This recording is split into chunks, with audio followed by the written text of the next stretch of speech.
of St. Lucia would be an empty page without the sterling contributions of our strong, courageous, intelligent women. From Heraldine Brock to Dr. Morella Joseph, from Cécile Descartes to Dame Paulette Louise, their impact is woven into the very fabric of our fair isle and reverberates down into our very core. Our women are the Helen of the West firm foundation. They are doctors and nurses who care for the sick and teachers who instruct our children. They are firefighters who rescue us and police officers who protect us. They are leaders who govern us and lawyers who counsel us. It is our women who have nurtured and carried us into the 21st century through the devastation of Thomas, the health and economic catastrophe that is COVID-19, and have been in step contributing to national development. The empowerment of women in 2021 and beyond is very much contingent upon the education of our people. Education is the key to improving gender relations in St. Lucia, the key to opening doors for our girls and women to have access to the same opportunities as our boys and men. Our United Workers' Party government does not just talk the talk, we walk the walk. Our contributions to education in this country have not been limited to political rhetoric. We've constructed several new schools, including the new Dennery Primary School and the new Choiseul Secondary School, distributed over 8,000 tablets and 4,000 MiFi devices to students and teachers across the island, increased the school rehabilitation budget from $1 million to $10 million a year, doubled the budget for the school feeding program and school transportation program, and rehabilitated several major buildings at Sir Arthur Lewis Community College, to name but a few of the strides we've made in education. We amended the Child Care, Protection and Adoption Act so that now a child is legally recognized in this country as anyone below the age of 18 as opposed to 15. We have also continued to support the Crisis Center, which has a mandate to eliminate all forms of abuse in the society by providing psychological support through counseling, education, specific referral, and networking with agencies that have similar objectives. Tonight, we are proud to welcome to the Flambeau Forum 3 women who will be representing our party proudly at the upcoming general elections, and more importantly, for years have served this nation with distinction. Good evening once again, and welcome to the Flambeau Forum. Mamai Setlisi, Mamai Flambeau, bienvenue tout le monde. I am Sabine Valma, and I am proud to welcome 3 special guests this evening to the Flambeau Forum. Tonight we will discuss the topics that impact and affect us as St. Lucian women. Improving our level of education, gender relations, and women's empowerment is key to our society moving forward, and will reinforce the values we hold dear to us as St. Lucians. We hope that the invaluable experiences of these 3 very special women will inspire our young women to overcome adversity and thrive in whatever field they decide to pursue. Joining me to discuss women in politics, the challenges and victories of public life, I have 3 very special guests, and I would like to introduce them to you tonight. With me in studio, Honorable Sarah Flood-Beaubrun, Minister with responsibility for external affairs and the representative for Castries Central. Senator Fortuna Belrose, UWP candidate for Castries East and Minister in the Ministry of Tourism, Information and Broadcasting, culture and creative industries with responsibility for culture and creative industries. And with us as well is Senator Phera Polius, our UWP candidate for Dennery North and former lecturer at Sir Arthur Lewis Community College.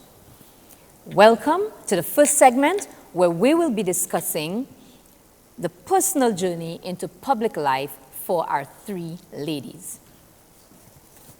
So if I were to start with you, Sarah, tell us what it has been like for you. What has your path into politics been like? Well, thank you very much, Sabi, for having us on this program, and a very pleasant good evening to all viewers. And if I have to say, Sabi, and it's been 24 years. I first entered politics, I should say, 1996 was when I first started, and got elected in 1997. So it's been quite a journey. When I entered, I guess I was free, single, and disengaged. I had to ask my mom permission to enter. She was not very excited about it, so I had my eldest brother ask her permission for me. That's how I started. Okay. That's a long time ago.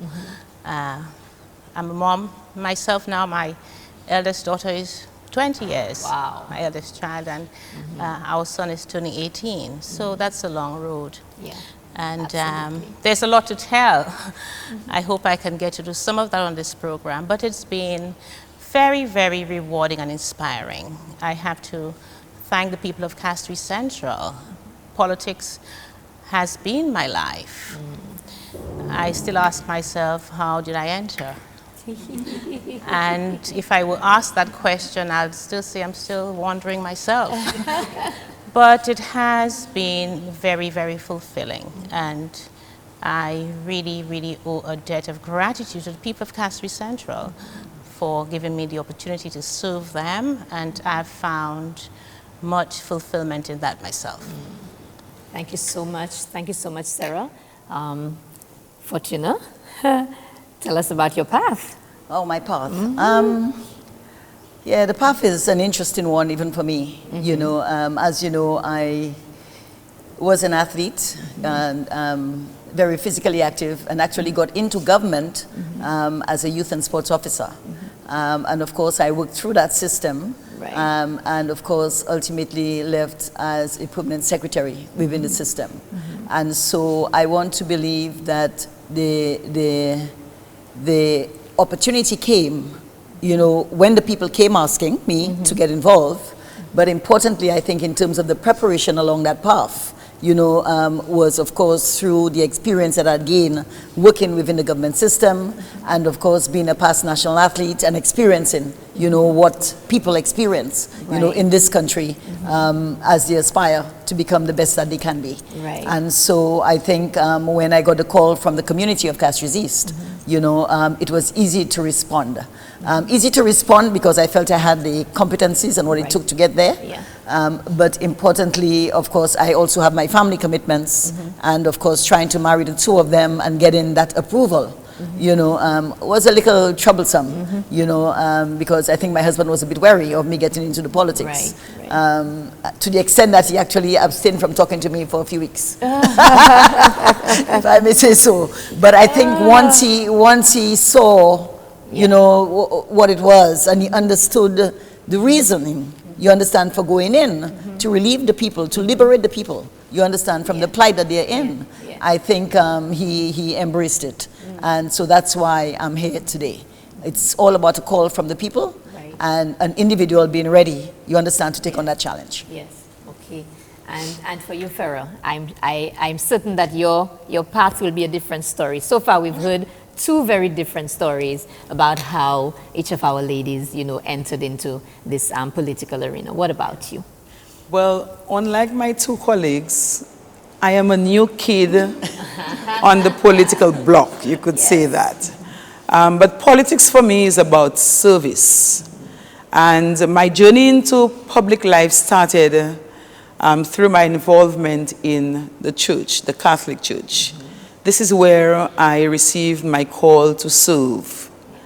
And as a young person, and even now as an adult, my desire to positively impact lives has always been my focus, and it is what drives me. I have responded to the plight of many underprivileged persons in the constituency by offering financial support to them.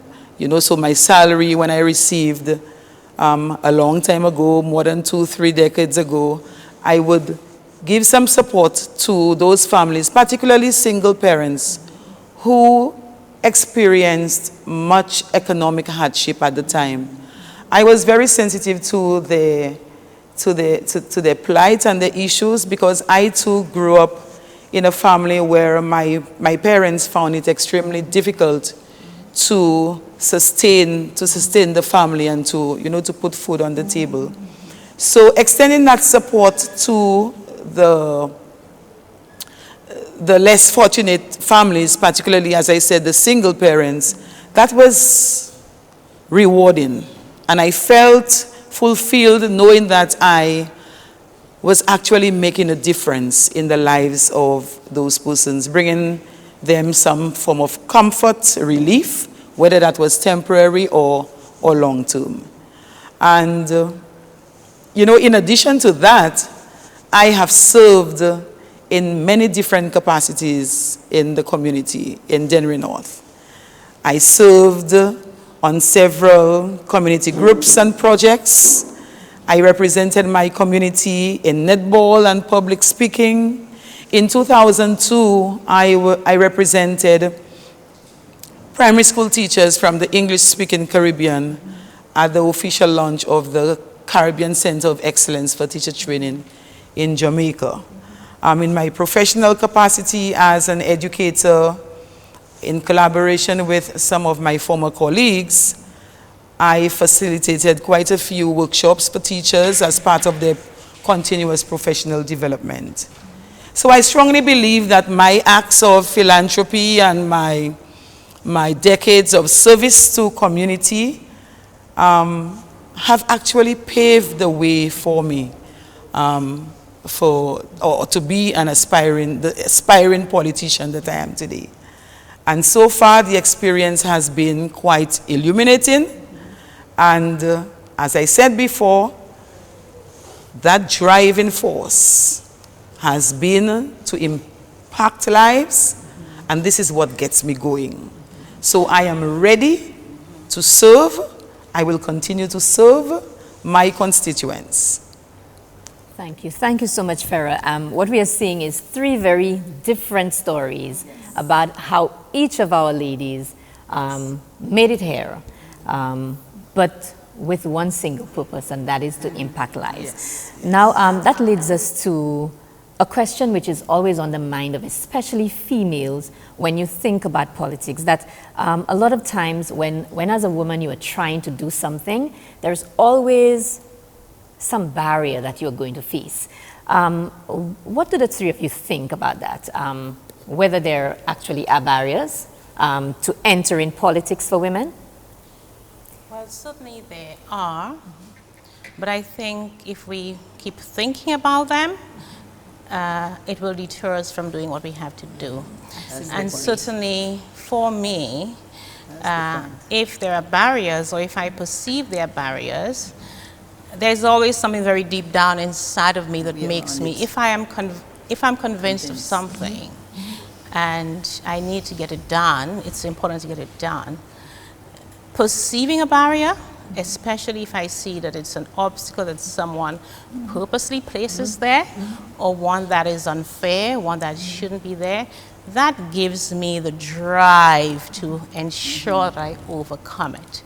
And again, that's going back to, perhaps I should say, what made me enter politics.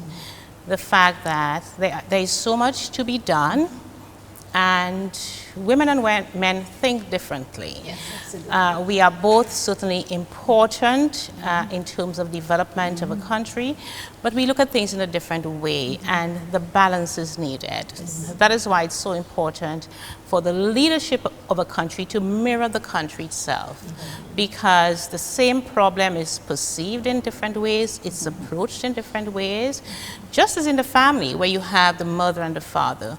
Both styles of parenting are needed to develop a healthy child. Yes. And as with the family, as with the society, the community, and the nation. So the barriers, of course, because historically, in our country, we have not had many women enter politics. That changed, of course, in 1997. Prior to 1997, we had only Geraldine Rock, who had been elected in 1974. And it took 23 years after for there to be other women elected.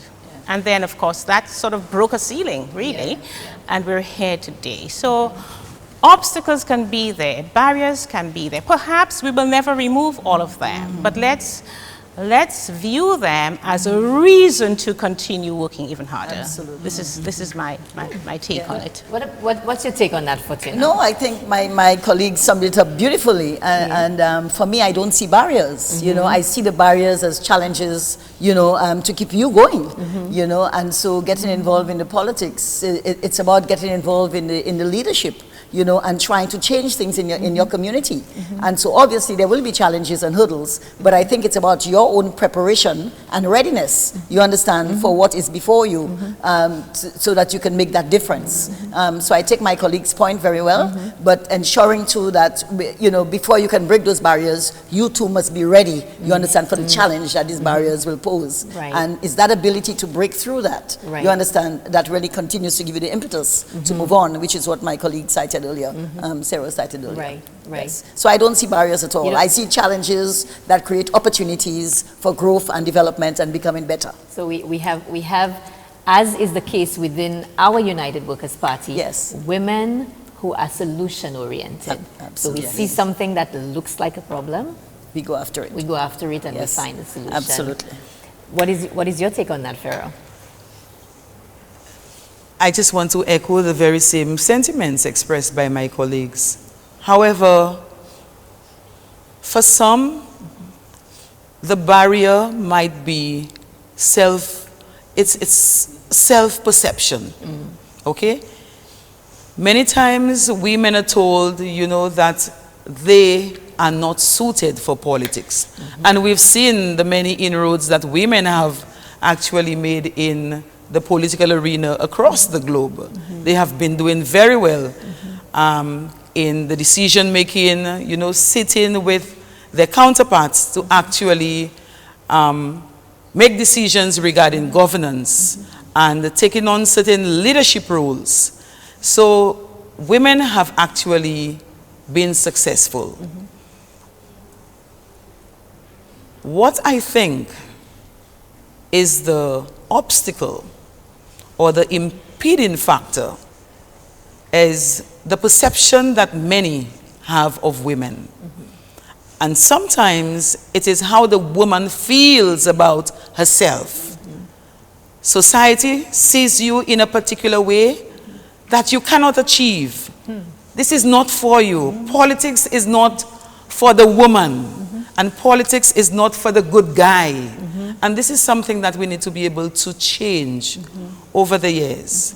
And so, as has been already articulated, there are obstacles along the way. There are challenges. With everything that we do, there are challenges. However, women in politics should not see those challenges as insurmountable. There must be something that we can do to overcome. So we partner with our male counterparts to govern and to be part of the sustainable development in our country. Thank you. Thank you so much, If I Phera. may just make a little quick point, just so that we don't lose it before we perhaps move on to something else. Times have changed a lot, and I think that there's been more of an acceptance of women in politics. when I entered, as I said before, I was quite young. I had my 2 children whilst I was in office, first as Minister of Health and then Home Affairs. And when I got pregnant with my daughter, my first child, there were calls for me to be fired. I mean, if you look at the newspapers, they said, you know, she's pregnant. We didn't elect her to get pregnant. She needs to be fired. And the newspapers carried it. And I mean, I think if anybody even suggested that today, everybody would find it absolutely abhorrent. The second point is that certainly for me, the support is very important, not just support within the party, a party willing to embrace women and to recognize what women offer, not just as women, but as people, as a person. And secondly, for me, the support of my family has been absolutely, absolutely important. I mean, with my husband and my children now away from me, I think their understanding and support of what I do is absolutely so crucial, so that I can be able to do it and focus my mind on it. So the support, not just our wanting to do, our conviction, but the support we have around us that says this is valuable, this the sacrifice we make as mothers is important for the growth of the country. And so that support from our spouses, our families, our significant others, and the party which embraces what we have to offer is certainly really important to encourage women, particularly young women, if they wish to enter politics. And the party understands the valuable role that the family plays and understands what you are bringing to the table as a mother. Now this brings us into our next question. I think Sarah has already started delving into it, and it has to do with the standard to which women are held in public life. And this story about she's pregnant, this is exactly what this question speaks to. So, you know, what kind of standard do we hold our women to once they've entered public life? Do you see it different to what we're holding the men to? I think clearly there's a difference. When I say there's a difference, there should not be a difference. And Lily, before we continue, I am hoping, and I think I can see this already, that we're going to have a very honest, you know, conversation tonight, which takes us very deeply into what this really means for women in politics, because the family is what our main concern is as mothers, and I can get that sense from you. So I don't think we should be holding back on, you know, what it is we want to say to ourselves, because our other St. Lucian women are watching, and we want them to be able to understand that we know exactly what they're going through. Yeah. No, I was just saying that I think for women, it's, again, I came from a background where I was not taught to blame. And I think in our society there is a lot of blaming and people playing victim. And I believe that because I came from a background of sport, that being empowered, you understand, breaking barriers from early because you want to win, and there are certain targets you set for yourself and you move in. And you know you need a support system to help you get there. With that kind of orientation, I'm fully cognizant that I can take on anything that I want to. You understand? And so for me, it's not everybody has had the privilege, you know, of being brought up in an environment where they have the support and they have that background. But I think what we need to do as a society is to ensure that we provide opportunities for our women to continue to grow, because politics is not, you can't just come into politics. You must have the nurturing, the training, the grooming. You heard her experience, you heard Minister's experience, my own experience of being on the ground, working in community, being part of organizations. You must strengthen yourself, you understand, before you become involved, because politics is about leadership. Politics is about swaying people, you understand? And so it's important that you have that base and you have that strength of character and personality and everything else to be able to make that difference. You know, it cannot just be offered to you on the table. No, it doesn't work that way. You have to work for it, you know, and I think it's important that we recognize that there must be effort placed into it. You know, it doesn't just come to you. But having said that, we also need to ensure that we create the environment for those who meet the criteria, those who understand it, you know, can grow and flourish you know, within the setting. And that's why I joined the United Workers' Party, because I think underneath the Alan Chasney regime of change, in 2013, 2014, you saw those opportunities being further created for women, you know, within the party. And that is why I came in. I felt, well, I would be comfortable working in a team like this, you know, and look at the beautiful women we have here today, including our colleague, you know. So for me, this is significant, you know, and that is why I am here. I think as women, if we believe we've got it, we should come into it. Don't be afraid to take on any challenge, because it's surmounting those challenges, you know, that will assist you in getting to the goal that you've set for yourself. And it's very clear today. Yes. And I totally agree with what you have said. And the point made earlier about the standards, the standards should not differ, okay? It has nothing to do with gender. So, for example, my constituents have high expectations of me as a female politician. So that's what we're asking. Are you being held, do you feel that you're being held to a higher standard or to a different standard? Well, I'm not sure if the standards are different, but they do have high expectations of me.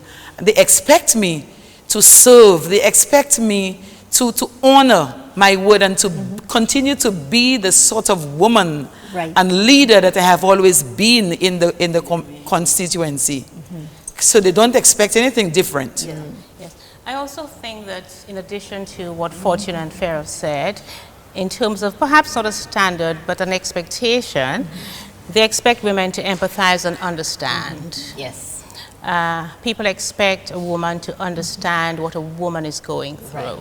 This is not to say that a man cannot understand it, but I've had many constituents come to me, and even men say, you know something, I think you will understand what I'm going through. And women say too often, as a woman, I want to talk to you because you will understand what I'm going through.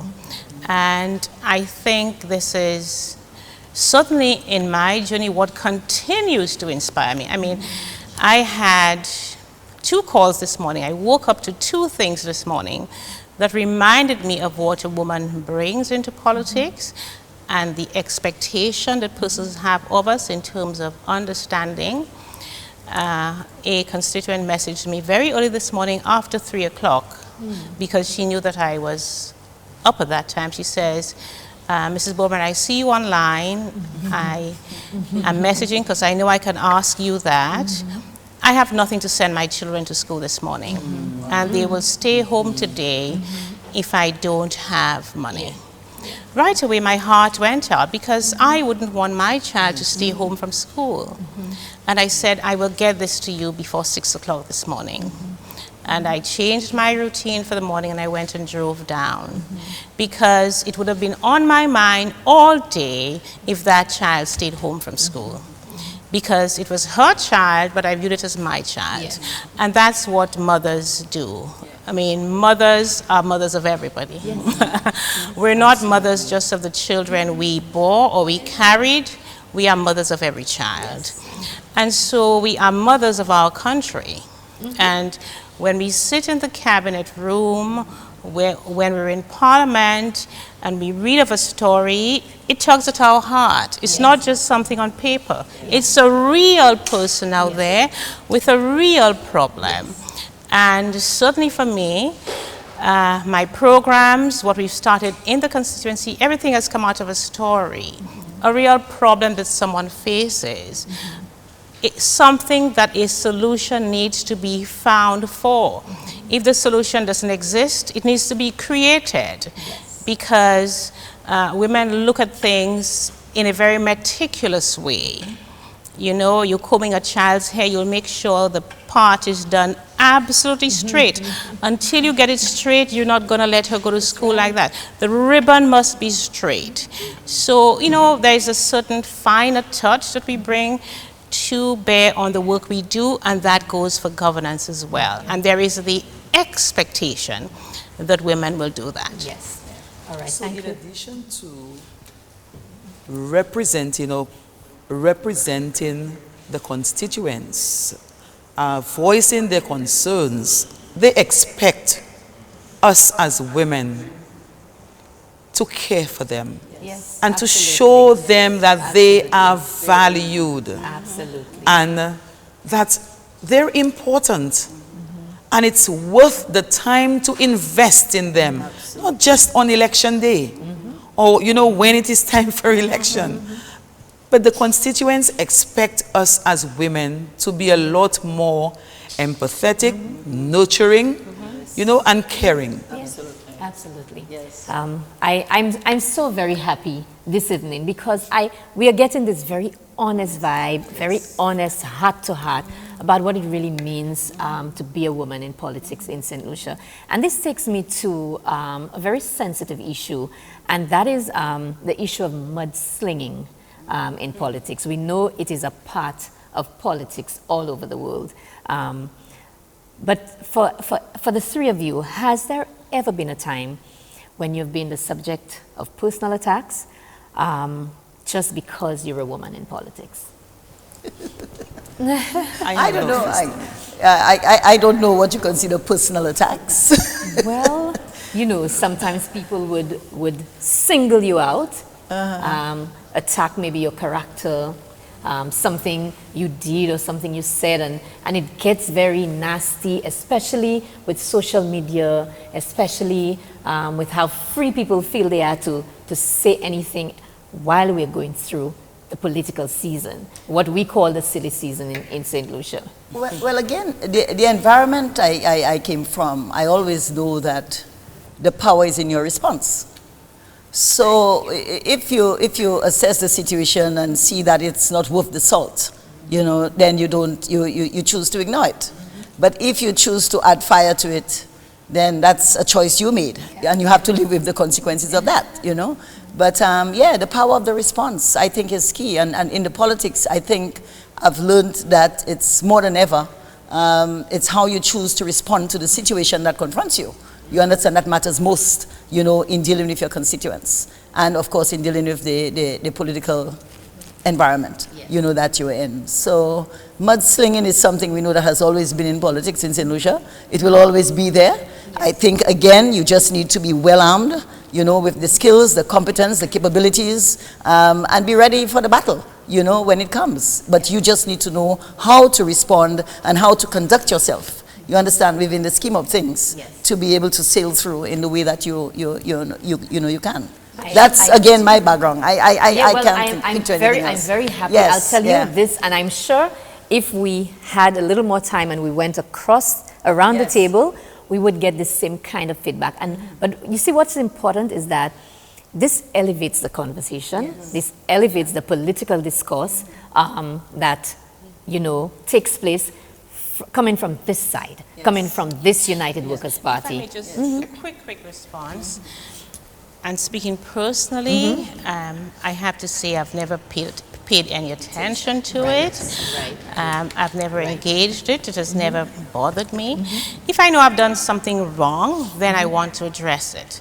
But if it's what people want to throw at me, who perhaps don't even know the story, there's too much work to do. There's just too much work to do to be bothered with things that are there to distract. And when things distract us, it stops us serving people. So it's really important for us to focus on what we're doing. But again, in response to your question, I think what people do not like is for women to engage in mudslinging. I think that is where people take notice when ours So thrown at us, but the moment we engage in it, persons say, stop. I don't like to hear you doing that. So I think the best advice I would give is to, you know, really just get on with the work. Get on with the work. At the end of the day, the truth will be revealed. And, you know, work speaks loudly.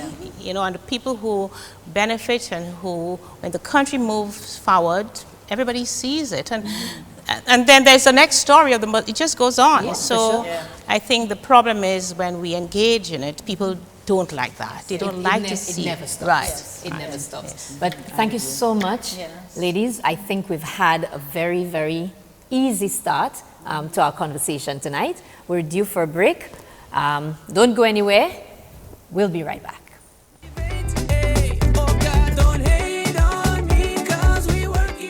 The first time I met Minister Phera in person, she hugged me and she said, "You're my family." And I felt that, you know. And I am very thankful, I am grateful for everything she has done for me and my daughter.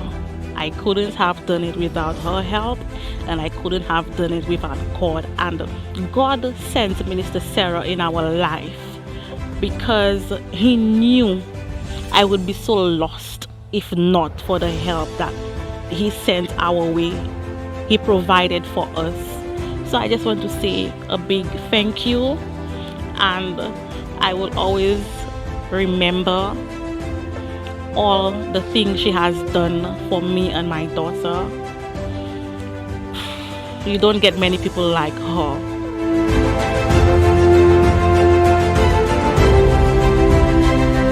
Hello, I'm next from Bagatel. We're there right now there with our minister, Mrs. Belrose. She organized us with a project which we was asking for how many years to build a retaining wall in Bagatel to help us with the hurricane situation and all kind of things like that. And right now there, trust me, she helped us. In 2 weeks, you know, watch that. We have progress already. So you want to come and tell us, guys, sir. You understand what I'm telling you? That's our Belrose. There ain't nobody Belrose. And right now there, watch that. As you could see there, we're happy because progress is happening in our area. Miss Belrose give us a helping hand, and with her help, we giving her a helping hand too. And 2 hands that clapping together, not 1 hand. 1 hand can never clap together. It's 2 hands that clapping. And with Miss Belrose's help, if she there with us, we making things happen. And with her help, we could make Bagatel different. And trust me or not.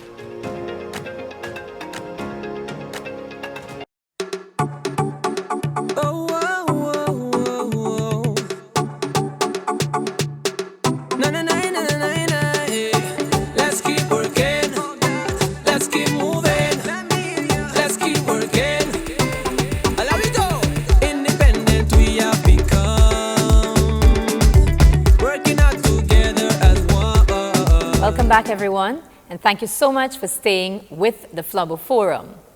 I go directly to you, Sarah. As the Minister for External Affairs, this ministry is usually associated with diplomatic relations, with negotiations, and of course we know lots and lots of travel. But of course, you are the first female External Affairs Minister in our country's history. What message do you think your time as minister sends to young girls and women in this country, not just about accomplishing goals, but excelling at them in service to your country? Okay, well, that's a very kind of long question. But I just want to go back to the time when the Prime Minister invited me to be the Minister for External Affairs. I hadn't thought about it before. I hadn't expected that he would ask me that. So I was quite surprised when he asked me to be the Minister of External Affairs. And of course, I was happy to rise to the challenge. Of course, I had been the Deputy Permanent Representative for Signatory to the United Nations before, so I had quite a bit of experience at the United Nations, at the OAS, over in Geneva. So it was not a new role for me.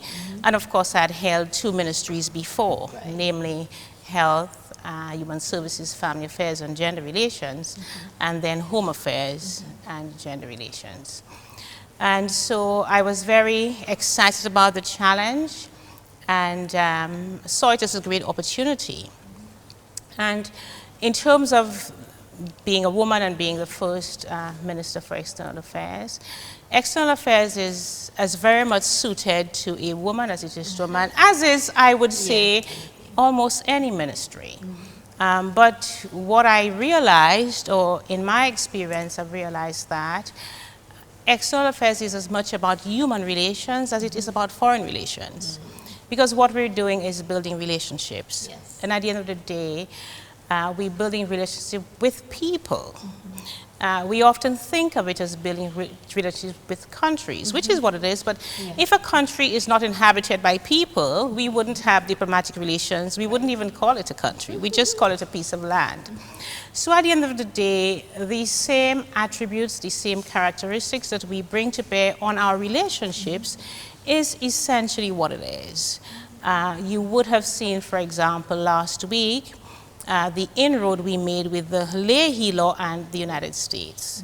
I mean, that took us a lot of hard work, and it was not just about the Leahy Law. It was about maintaining, strengthening, deepening relations with a friend, in spite of the fact that there was a strong difference of opinion, in spite of the fact that there was such a great challenge on a fundamental issue. We have been able to preserve that friendship, and we've been able to work around the challenge. And that is precisely what it is. We've seen ourselves during my tenure as Minister for External Affairs, for example, formed relations with a number of African countries, at least 4 of them. And we always say that we're from Africa and our roots are in Africa, but we haven't done much to build that relationship. And again, it's about understanding the needs of the peoples of a country, understanding where we have commonalities and how we can work on these things. One of the things I certainly would like to see is more of a career foreign service, where we have our young people aspire to the foreign service, and there can be a clear route to take them there, girls as well as boys. And this is one of the reasons why one of the important projects that I wanted to start during my tenure as minister, which I did, was the Diplomatic Academy. Because we want young people, girls and boys who aspire to the diplomatic career to have a clear path to doing that. And again, what is needed to bring to it is about character. It's about diplomacy. It's about knowing not just what to do, not just what the right thing is to do, but how to do it, when to do it. And certainly I think that also the development cooperation aspect of it. I've been able, for example, to do a lot of work in my constituency through the Synergy program. And we had a number of our friendly countries, through bilateral relations, support us with technical cooperation in that. And so there are best practices with all the friendly governments that we have. There is something each one is very good at doing. Likewise, St. Lucia, it's not just about benefiting from our friends, but they also learn from us. And so it has been a really, really exciting time for me as the Minister of Foreign Affairs. Of course, you mentioned quite a lot of travel. The one thing COVID has done, it has taught all of us that there's a lot we can still do without traveling. That's right. So I've been very, very happy that I've been able to marry both the work on the ground in my constituency with my role as a minister. I've been able to be home, attend all those international meetings online, and yet still I've been able to be much more closer physically to my constituents. Absolutely. Thank you so much, Sarah. We move right along to Fortuna. Before your invaluable service to the people of St. Lucia as culture and local government minister, you were a national athlete. You remain an avid sports fan and a supporter of our local athletes like Laverne Spencer and Janelle Shaper. Now, there are countless others in the various sports like Julian Alfred as well. Can you describe for us your own experience as a female athlete in St. Lucia? Wow. Yeah, that's taking me way back in time. Thanks for that. But yeah, I mean, I began sport very early in my life.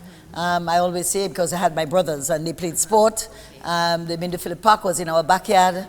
So what we did was, you know, I used the park very much. The other side was Victoria Park at the time, and of course the Marshall Grounds. That's where we played most of our sport. At that time too, the priority sport for women was netball. And so I played netball. I played for a club called Shipwreck in those days. And of course I went on to Lubuka. and had some very successful times with my teams, you know, playing the sport of netball. But again, being the avid sports person I found myself involved in a tennis camp, which was organized by the Ministry of Sports in about 1980. And the coach fell in love with me. She was from the US and felt that I would have been a good tennis player. And I took on the sport of tennis during that time. Took on tennis and got into the big league right away and was playing for my country within 3 years. So, and that was a great experience. And as a tennis player too, the good thing is I was working.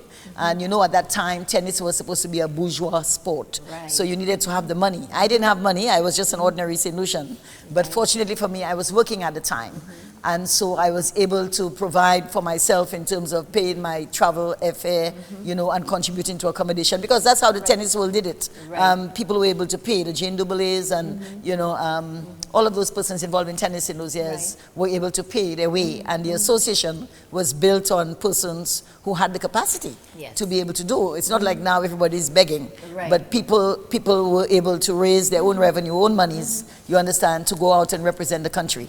So I was driven into that very early, you know, in terms of finding my way and paying my way to get there. And generally that experience was good. I think, you know, we had some lovely motherly figures. That's why Jane and I go back a long way. I don't know if you know Jane Doublet. Jane Doublet is actually the mother of the First Lady, you know, for St. Lucia now. And so, and we have a very good relationship, you know, throughout those years. Even, you know, and of course, playing tennis was great. You know, that family, you know, it was really nice to be with them playing consistently, you know, at Hotel The Talk in those days. But generally the journey was nice and calm, you know, and it just meant that you again, it's finding your way and finding your skill set, finding the avenues where, you know, you have the competence, you know, to be able to do things for yourself. And so that's what I know. And I think in the era I grew up in St. Lucia, that's what was encouraged, you know, for people to be able to develop the competencies in various areas. If you were not a sports person, then you might be a good mechanic, you might be a good steward, you know, and so parents pushed us into areas, you know, that we could contribute, you understand, to the development of ourselves and our community. So that's the era I grew up in sports, and so for me it was a great experience, but I also vowed to encourage women to participate, and if I had any opportunity, you know, in the society to contribute, it would be to contribute to ensure that more women got involved in sport.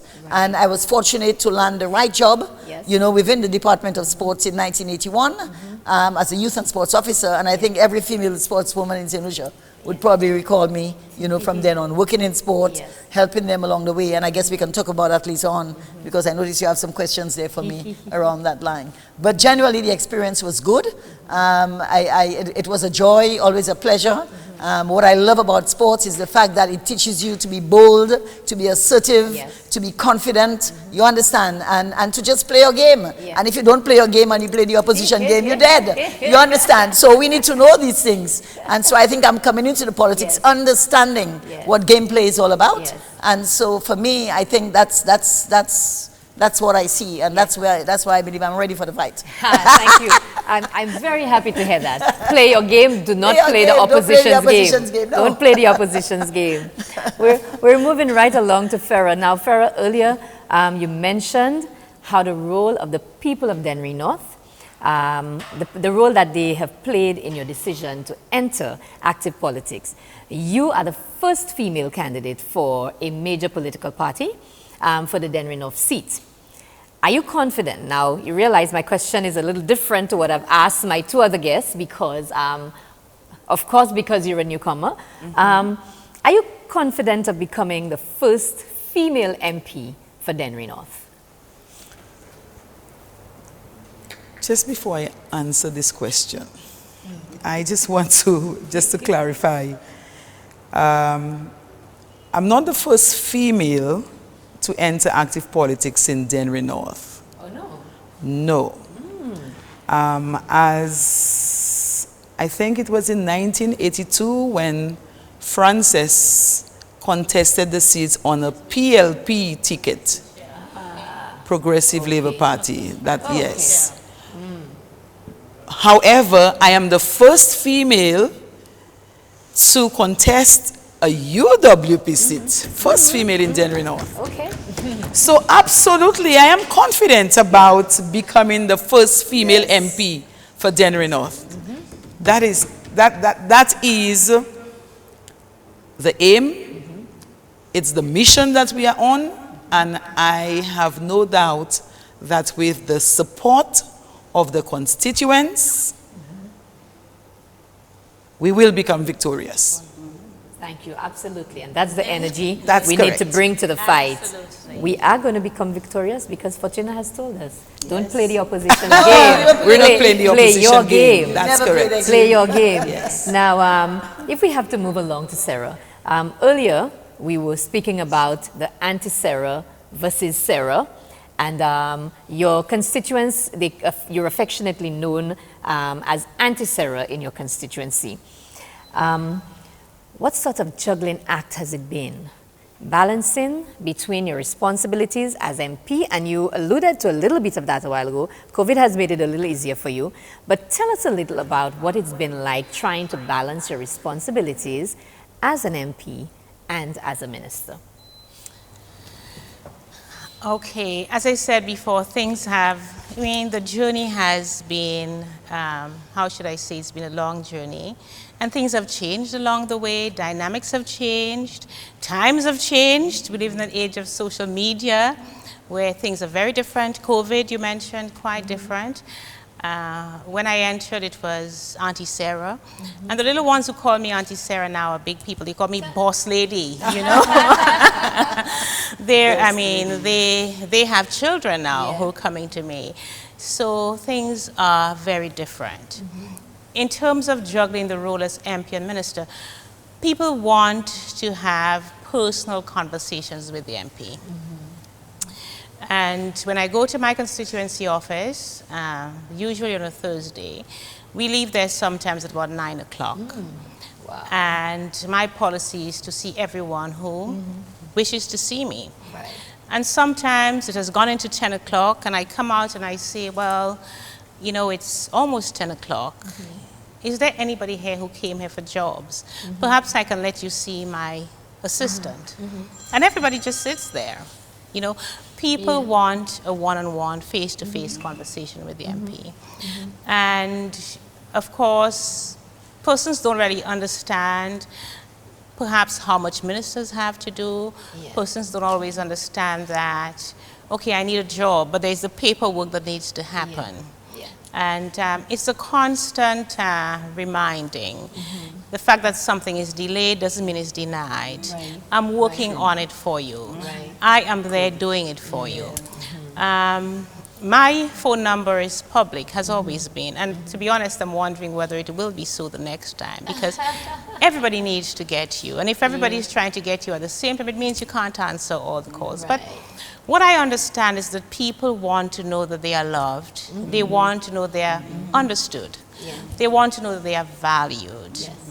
And sometimes there's a very good soldier who was with me from day one. He passed away earlier this year, Skello. He says, sir, it's not nothing, you know. I just want to hear your voice. Maybe he's even just checking up on you. He says, sir, just give me a call now and then. That's all.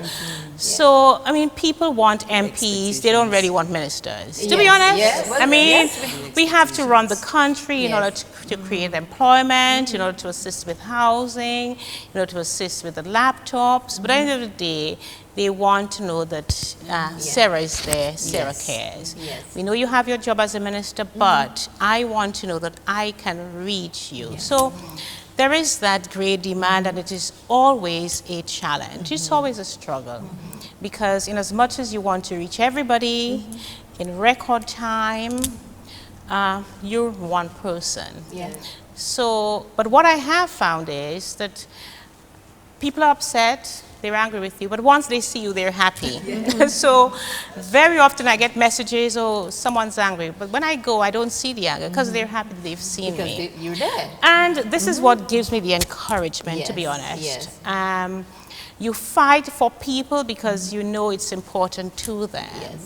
You're there for them. All the bitterness can go, because at the end of the day, we understand each other, and I'm here for you. I have your back.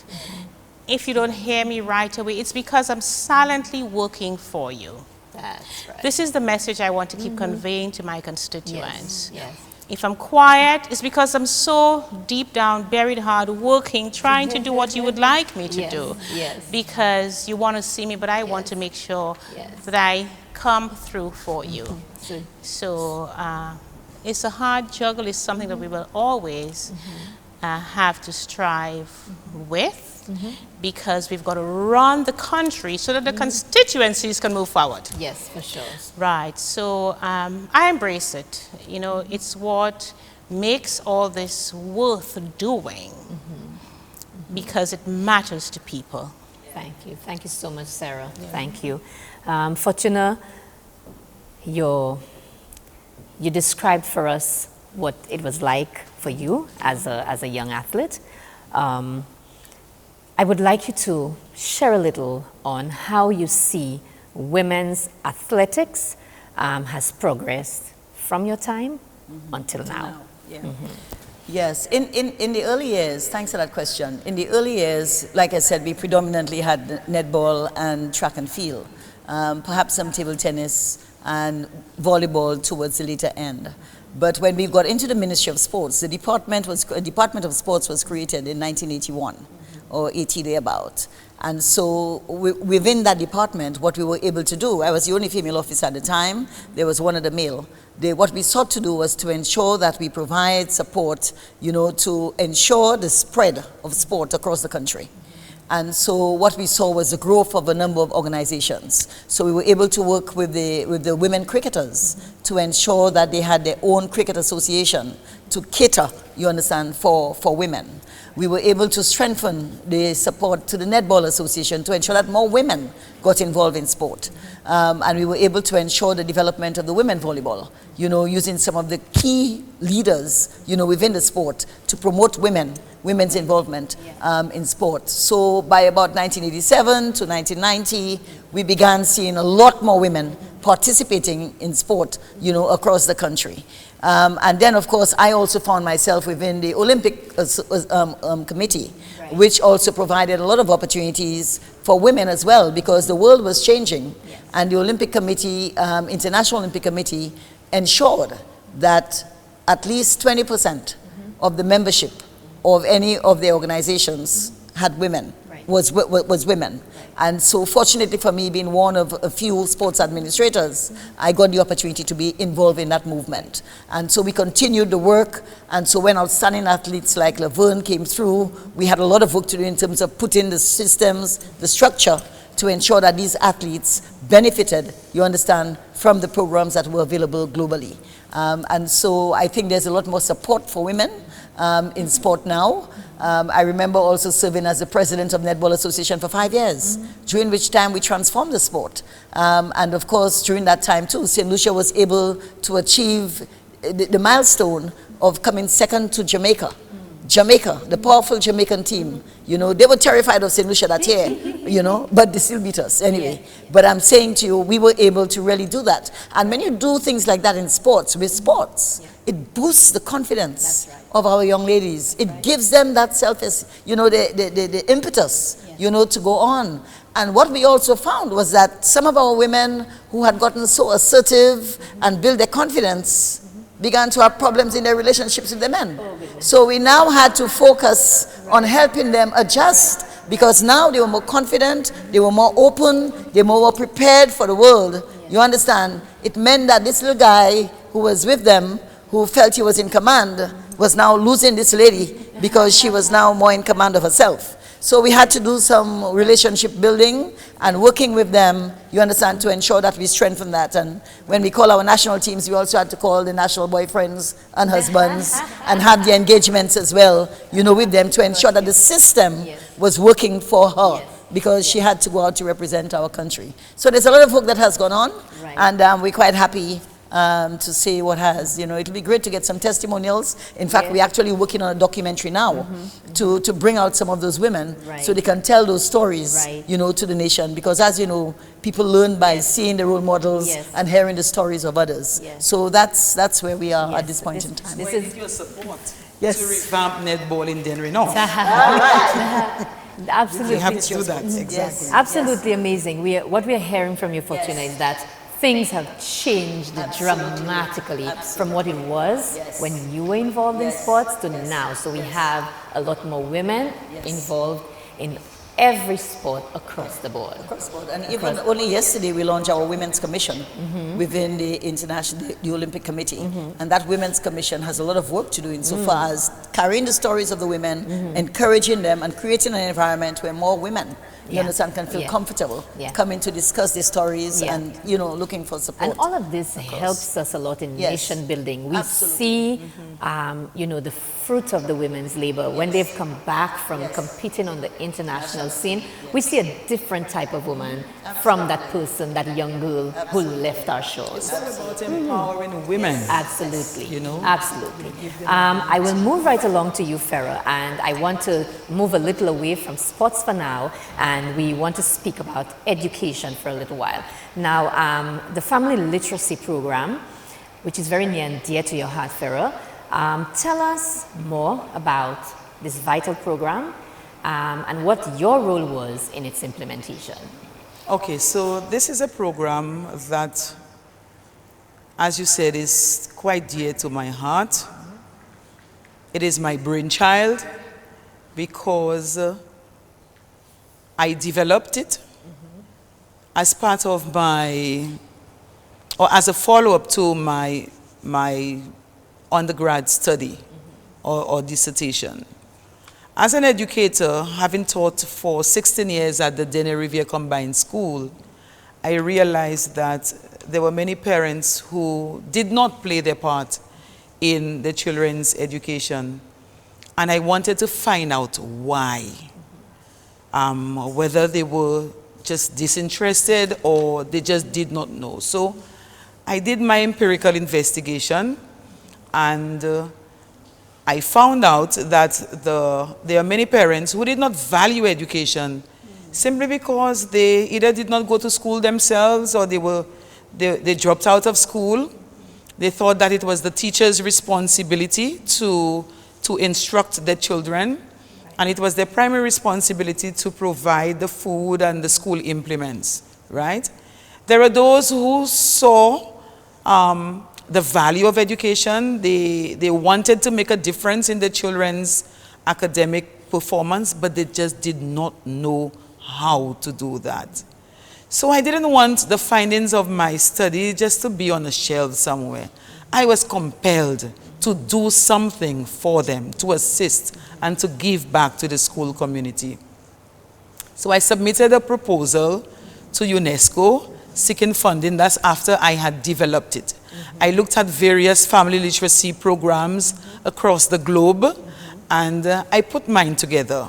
So it was called the Teach the Family, Reach the Child, because I thought that for many children, they did not live with their biological parents. So there was a big sister, an aunt, a guardian. So it was to involve, it was meant to involve everybody who played a quintessential role in the child's life, right? And so this program got funding.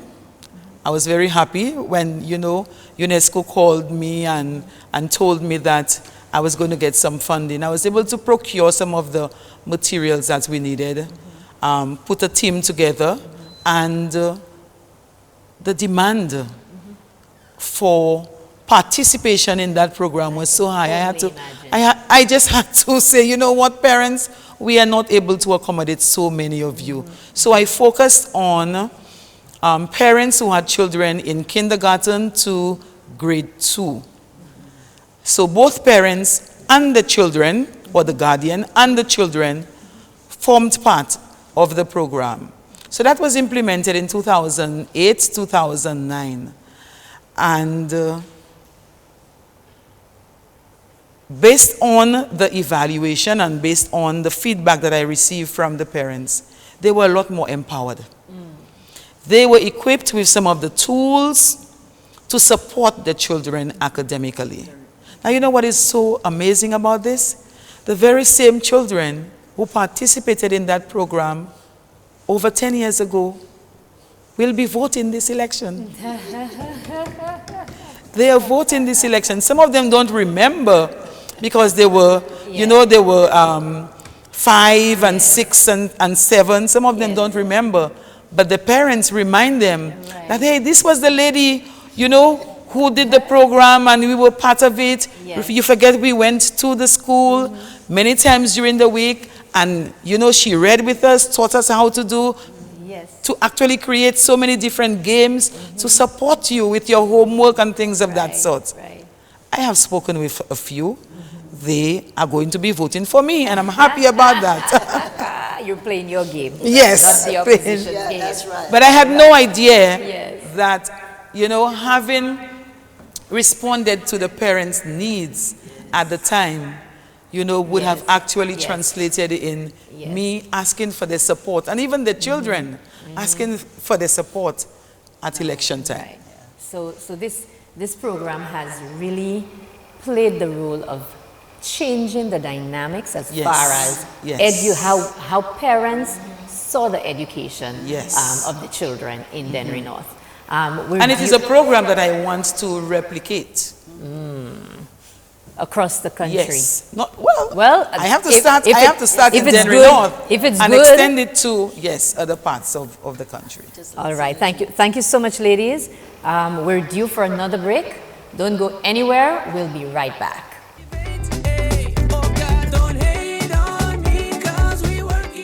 Well, Fortuna Belrose, I don't have no problem with her. I think she's the right person in that time for the right job and to do the right thing, what we always wanted.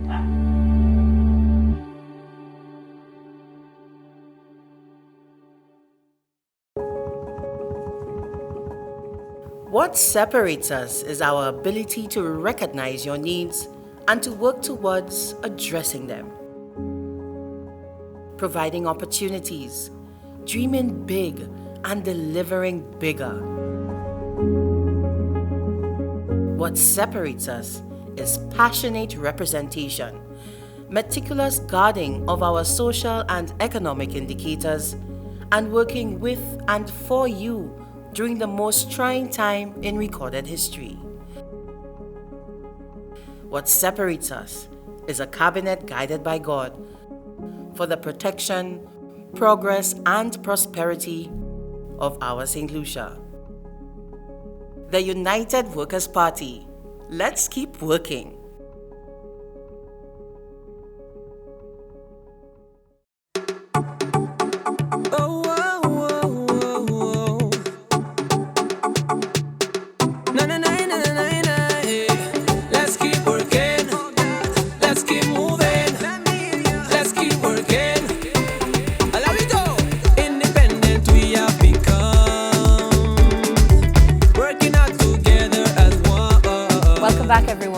Thank you so much for staying with the Flambeau Forum.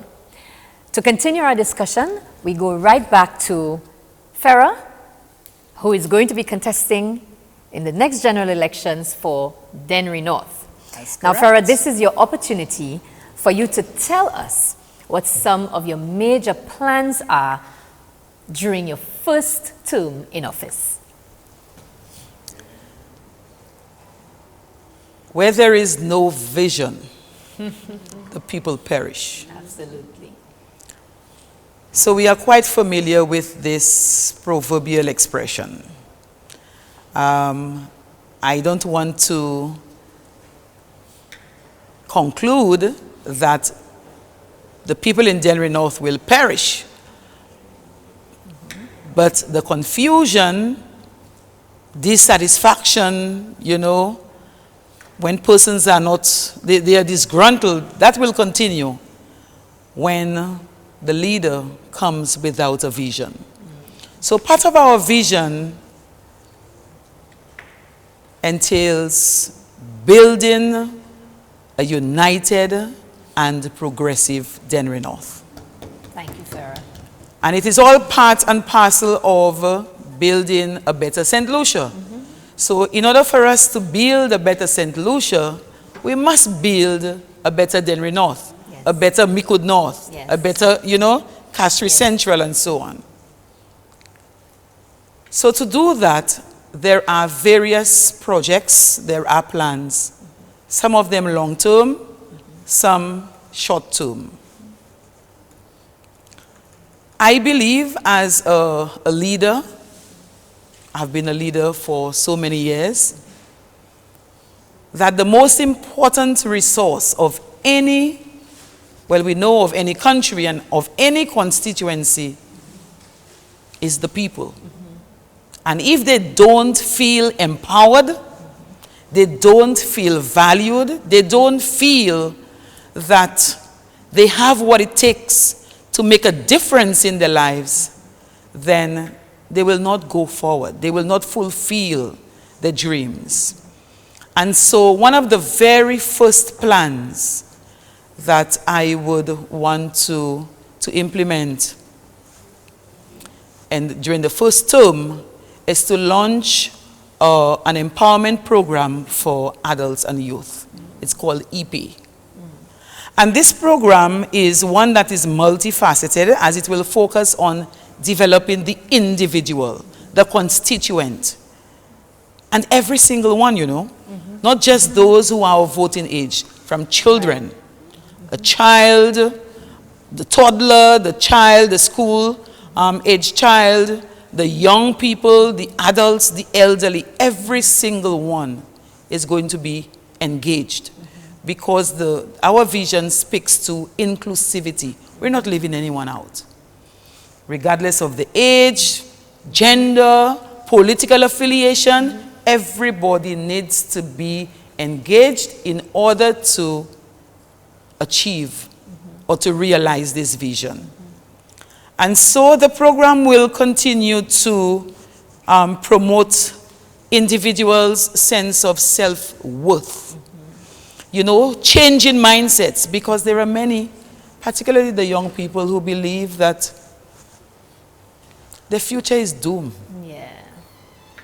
Because they did not go to school, or they did not finish school, or their parents did not go to school, that they will suffer the same fate. Some of them do not capitalize on opportunities, you know, to achieve, to be able to make a difference in their lives. And so this program seeks to change their mindset to that growth mindset. So to put them in charge of their future, of their lives, to empower them, so to speak.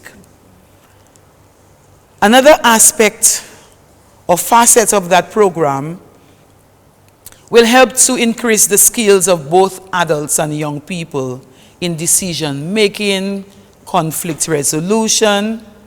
So the goal is really to support adults and the young people for positive change. So this empowerment program for adults and youth will focus solely on the individual, developing the individual and empowering them. Okay? Every individual in the constituency. Okay?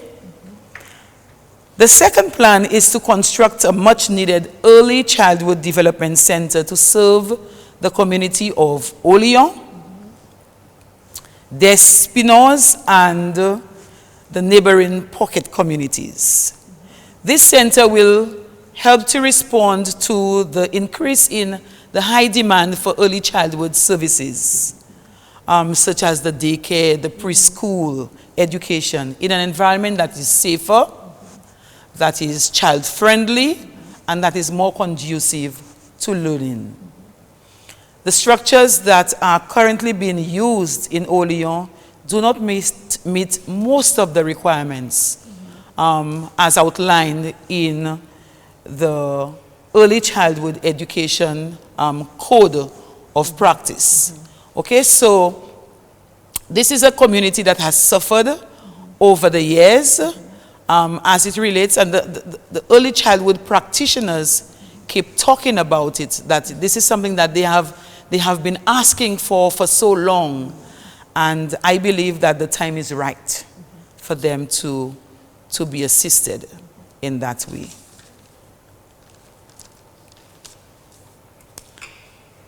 The Dennery North Development Fund is one that has to be set up. Now, this is unprecedented because that has never happened in Denry North. Okay? It is one that I will be setting up to provide support to our constituents, to give back to the constituents, to help in bursaries, to help the minibus drivers, also in paying for the insurance, the vehicle insurance. And I have already discussed with them. I had a meeting with the Minibus Drivers Association in the Valley, and we spoke about some of the plans. And they also, through our engagement, they were able to tell me some of the ways by which they want to be assisted and basically improve the service that they provide to the constituents. I know that it is difficult for many parents to provide for the children in terms of the school implements, books, and so on, uniforms, or even to provide a meal, you know, to take them to, so that they can go to school, they can learn and sit, be attentive in class, and not worry about not worry about being hungry or where they're going to have lunch and what the parents would have provided. So this fund will help to provide some bus subsidies for the parents and to help in the school feeding, some of the school feeding programs in Denry North. So as I said to you earlier, Minister, I need your support to revamp sports in Denry North. We need to revamp sporting activities in Denry North. Yes. Yes. That's important. Because in Denry North, sports is synonymous with football. Football and to a lesser extent cricket. I played netball for the Mabuya Valley. There are many other sporting disciplines that we need to bring back so that our young sports personalities can develop the true sporting disciplines or sporting potential, okay, or the abilities. And so when we revamp sports by bringing in netball, you know, tennis, volleyball, softball, cricket, the hula bar that, you know, some of you might be familiar with, that will help to target many more persons, and not just persons, those who want to play sports, football or cricket. We also want to engage the older persons. There are those who played cricket and football a long time ago. So the veterans, we want to engage the older persons as well.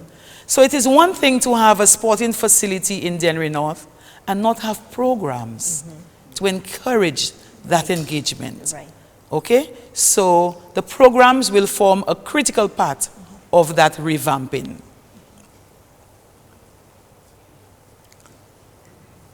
As a former Scout leader,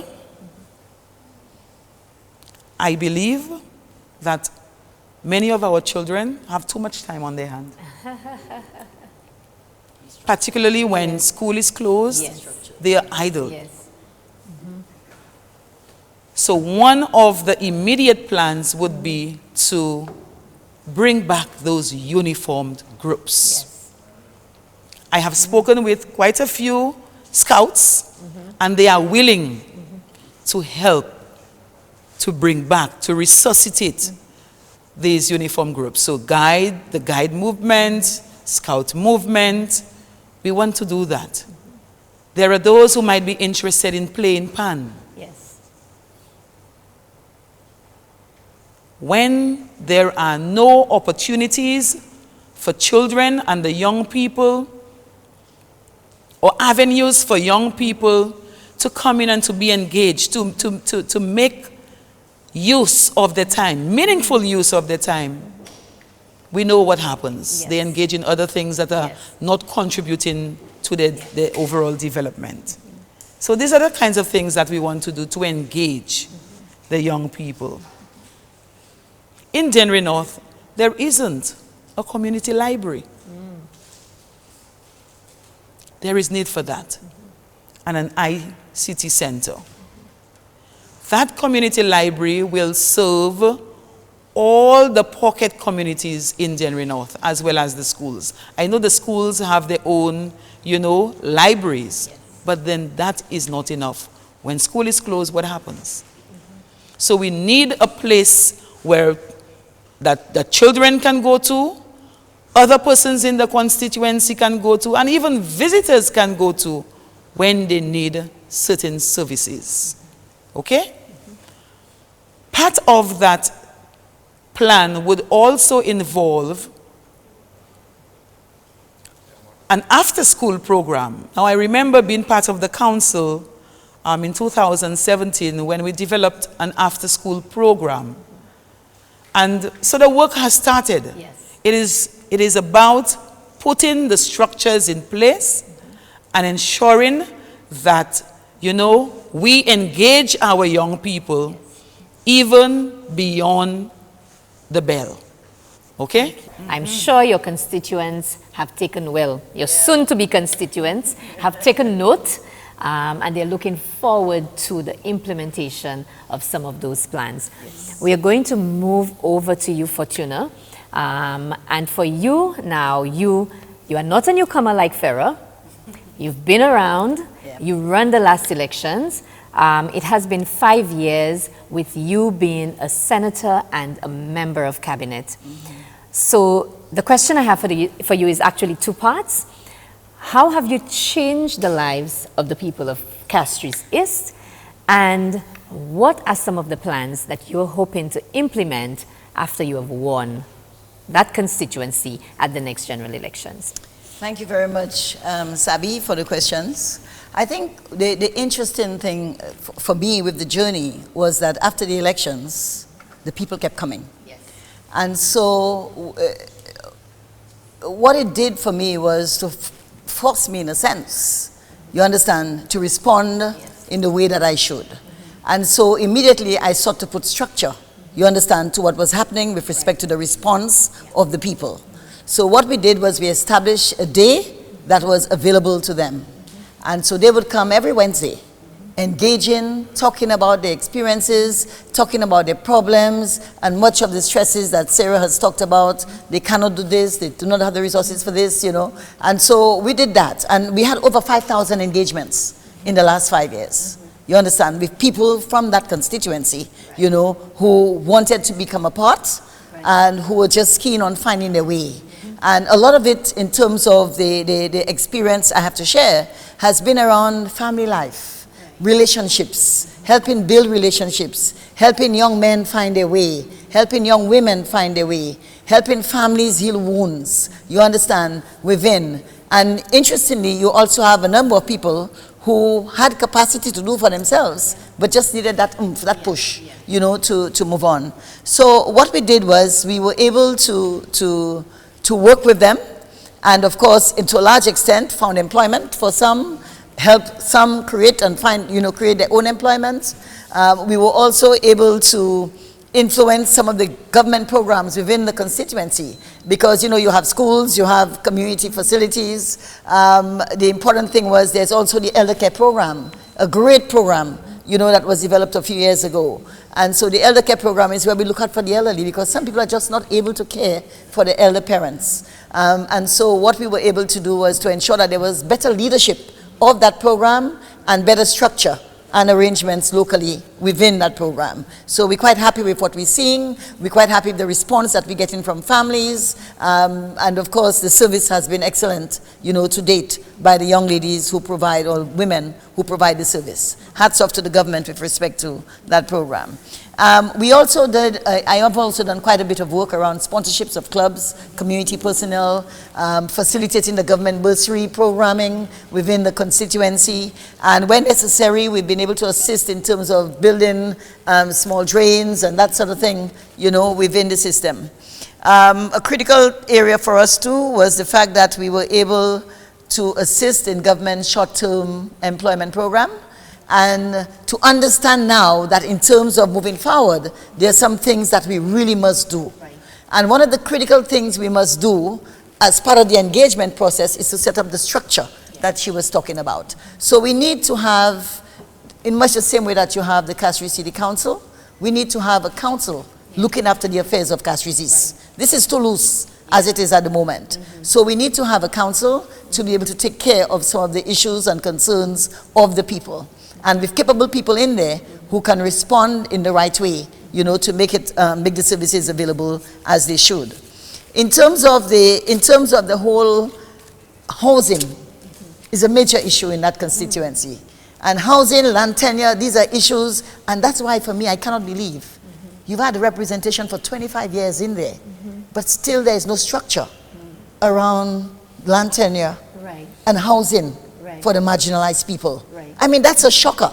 When you look at, you've had representation for 25 years, you know, and even if you are not always in government, but at least one would see the legacy of the work that you did around housing for people, you know, and so it's part of my government's plan to ensure that we improve the housing. And I really want to thank Minister Flood-Beaubrun, you know, for introducing us to social housing, you know, which is something that will come through, perhaps in Castries Central first, but at least we will get that support, you know, because anything that happens in Castries Central also benefits us, you know, in Castries East. So we are looking to ensure that we improve the housing, you know, particularly for those persons who are vulnerable and marginalized within that community.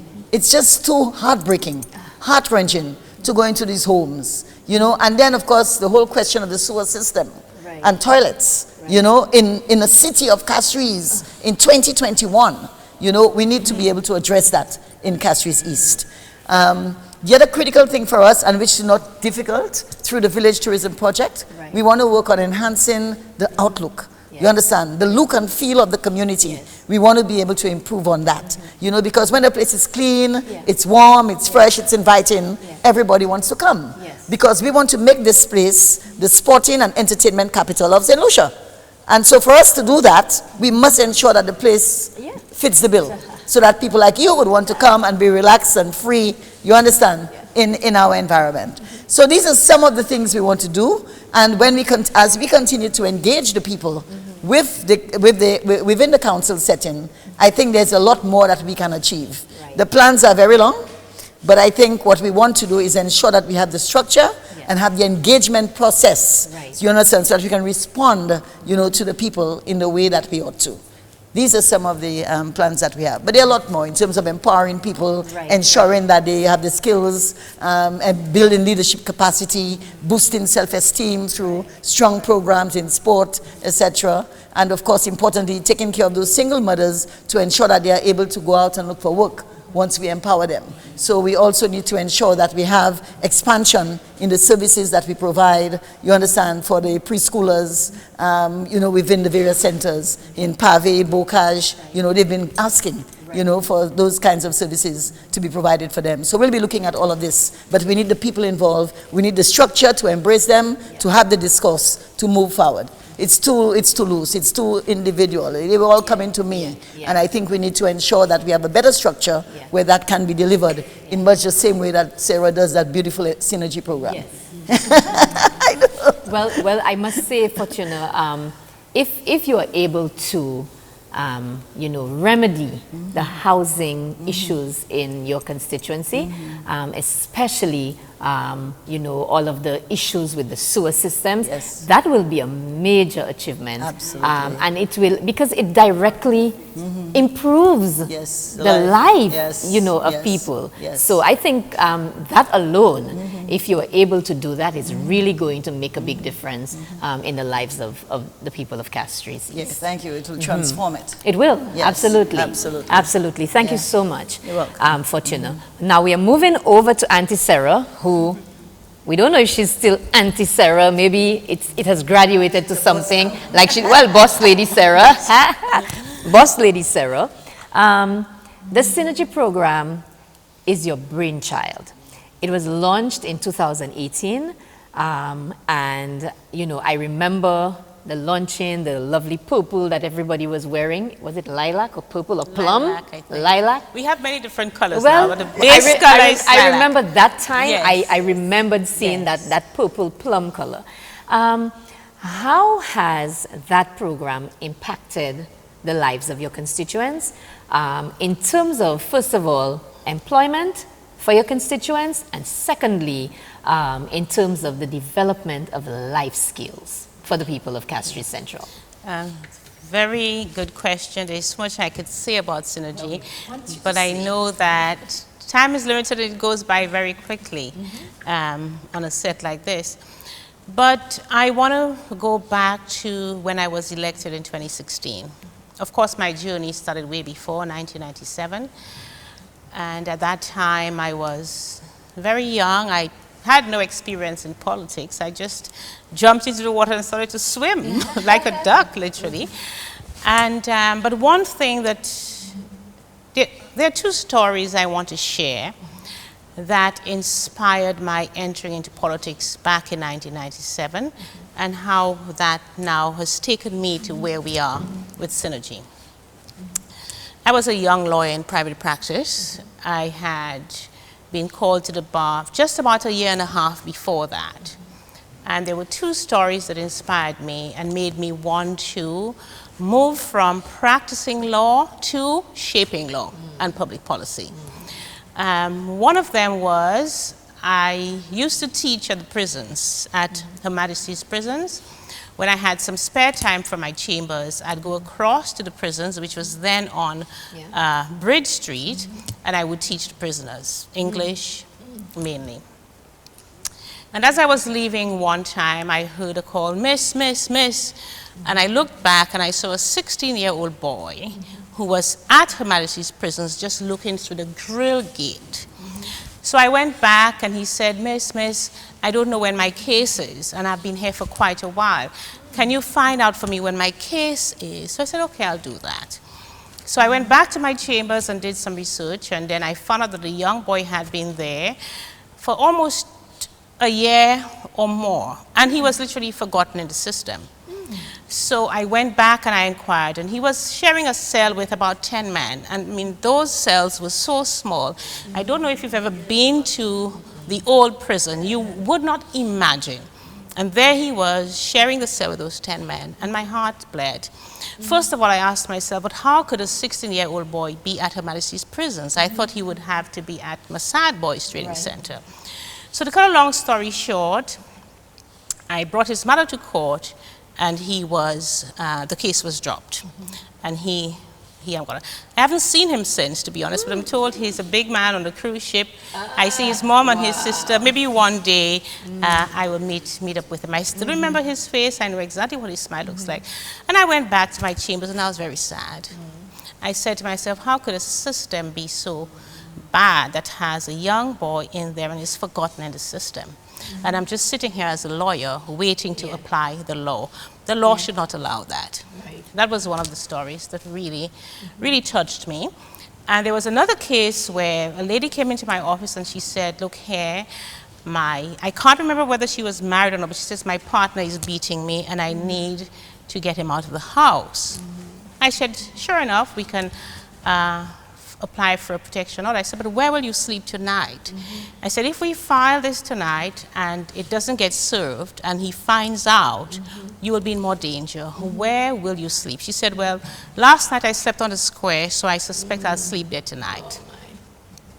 And that was very sad for me, because we had just passed the Domestic Violence Summary Proceedings Act. And then I said, but the law is there, but it puts women in more danger because there is not a shelter. When they use the law to fight for their rights, they're now in more danger of being hurt. So that inspired me to say, look, I can't just sit in my chambers and wait to apply the law. There needs to be a system to support the law. Otherwise, people are going to be in more trouble. And it was around that time, elections was, preparations for elections. And I remember walking outside the parliament. And at that time, I remember the farmers were agitating I can't remember what exactly it was, but it was late at night. I left my chambers on Bridge Street and I was walking over Constitution Park. And then I saw the lights in Parliament. I said, you know something? That's where I need to be. I need to be where the laws are being enacted. And the systems and policies are being shaped. I can't just sit in my chambers waiting to apply just any law that comes. And I think that was a deciding moment for me. When I listen to people's stories, I take it home with me. And it might be a while before I can do something about it, but I don't forget it. And I think of what the solution can be. So when I came back into politics in 2016, I didn't think I would be back, but I ended up back. I said to myself that, first of all, I wanted to give people the best of me.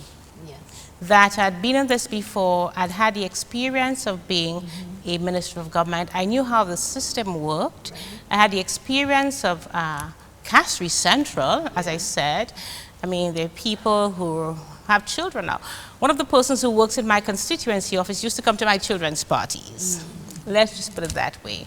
And I said, if I'm going to come back to serve these people who've given so much to me, I want to give the best of me. And I said that I wanted to know each person by name. Very tall order, especially when you're getting, after you hit 50s, you look at people who you went to school with and you can't even remember their names. You're struggling to find it. But the point I wanted to make was that I wanted a personalized approach, not a one-size-fits-all. And that's where synergy came about, because we started to see at our constituency office so many people who came. I mean, we have seen close to 2,000 people. I'm not talking about repeat visits, people who have come for the first time, and the number of repeat visits, and people were just coming for the same things. Employment. Almost everything was related to a lack of the financial means to do something. So whether somebody came for medical care, whether they came for housing, whether they came for help with bursaries, it was all related to the lack of the financial or the resources they need to do things, by and large. And we saw people coming who were young, who were retired, who really should not be working at this time. But sometimes their children who perhaps wanted to help them were facing their own unemployment issues. So I felt that we had to have structure, as Fortuna said. Absolutely structure.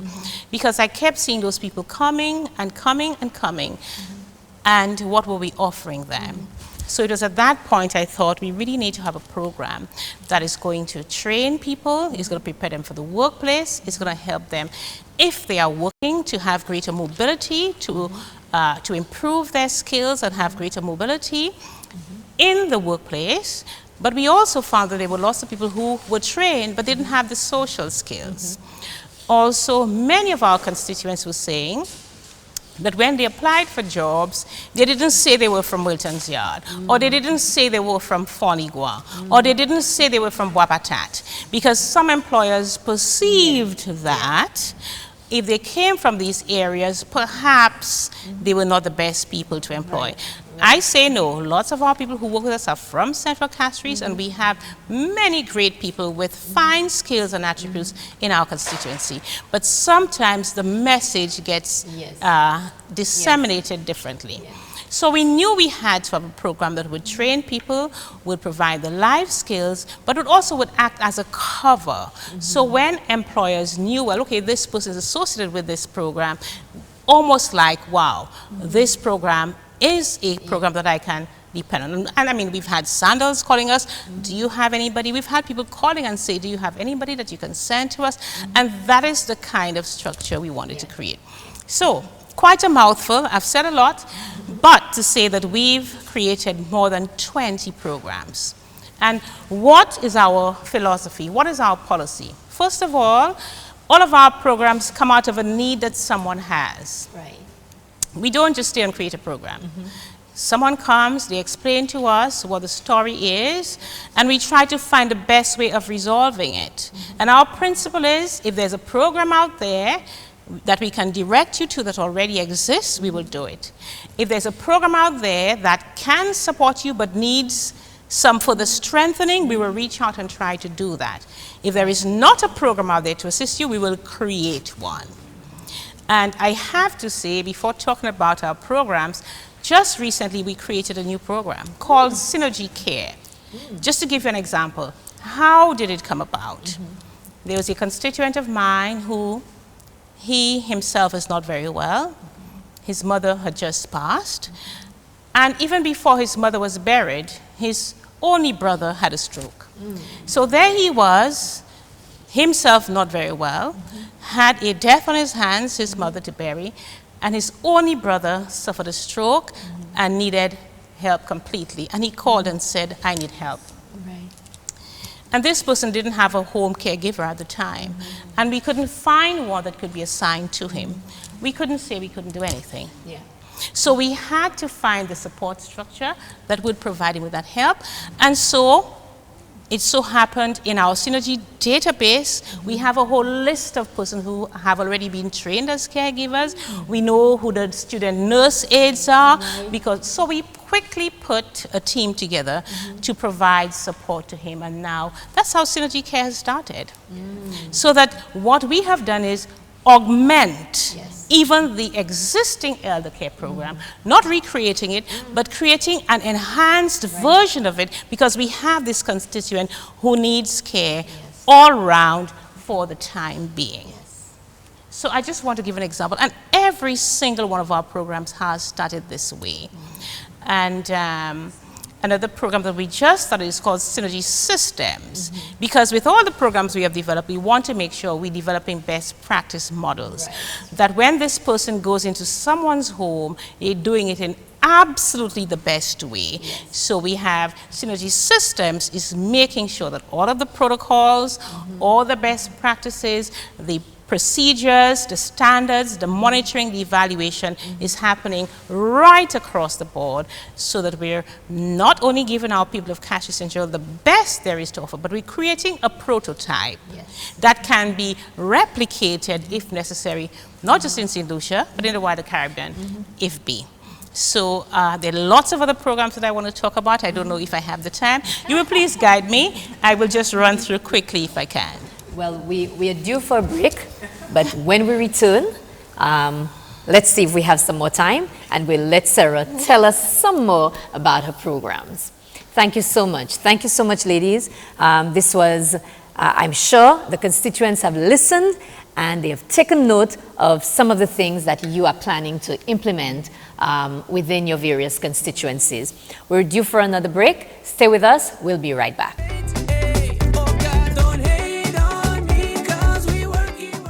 All I want for 2021 is my sweet rose, Fortuna Belrose. I want her to take that seat. Not only take, I want her to sit in that seat, because I know she'll contribute something to the country. Trust me, she will do it. 2021, that's my rose, Fortuna Belrose. Thank you.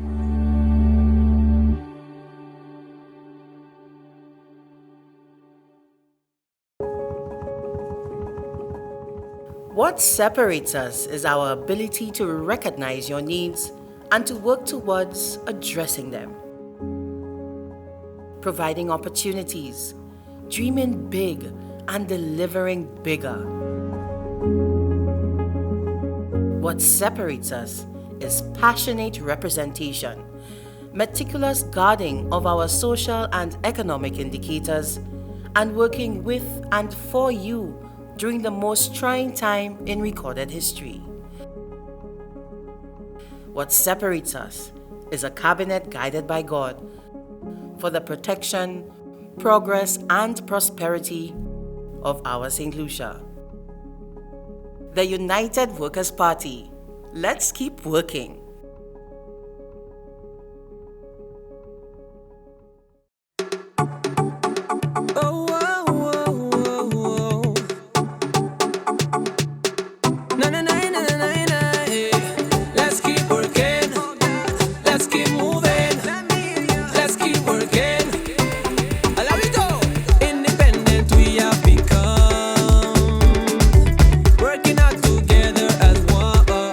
Welcome back, everyone, and thank you so much for staying with the Flambeau Forum.